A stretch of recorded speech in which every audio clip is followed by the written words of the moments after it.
ലങ്കാവിയിലെ cable കാറിൽ നിന്ന് ഇറങ്ങി വരുന്ന വഴിക്കാണ് ഞാനിത് കണ്ടത്. അപ്പം നമുക്ക് കൈ ഉണ്ടാക്കാവേ. എന്നാ ഒന്ന് ട്രൈ ചെയ്ത് നോക്കാമെന്ന് വിചാരിച്ചു. ആദ്യം തണുത്ത വെള്ളത്തിലും പിന്നെ ചൂടുള്ള മെഴുകിലും മാറി മാറി കൈമുക്കി. ശേഷം ആ മെഴുക് മെല്ലെ കയ്യിൽ നിന്നും ഊരിയെടുത്തു. അതവർ വെള്ളത്തിലും മെഴുകിലും മാറി മാറി മുക്കുന്നുണ്ടായിരുന്നു. ഉള്ളിൽ വെള്ളം ഒഴിച്ച് സീല് ചെയ്ത് കുറച്ചു നേരം അവിടെ ഇട്ടു.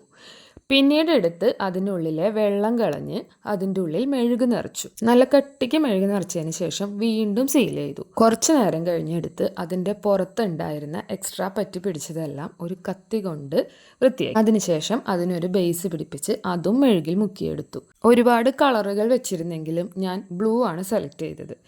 ബ്ലൂ കളർ മെഴുകിൽ മുക്കി മുക്കി അവർ കൈക്ക് കളർ കൊടുത്തു.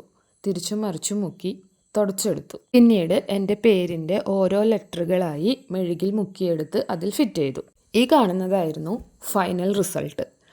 അത് അവർ നല്ല രീതിയിൽ തന്നെ പാക്ക് ചെയ്ത് തന്നു. ഫ്ലൈറ്റിൽ കൊണ്ടുവരുമ്പോൾ ഡാമേജ് ആകാതെ ഇരിക്കാൻ ലഗേജിൽ ഇടണ്ട എന്ന് പ്രത്യേകം ഓർമ്മിപ്പിക്കുകയും ചെയ്തു.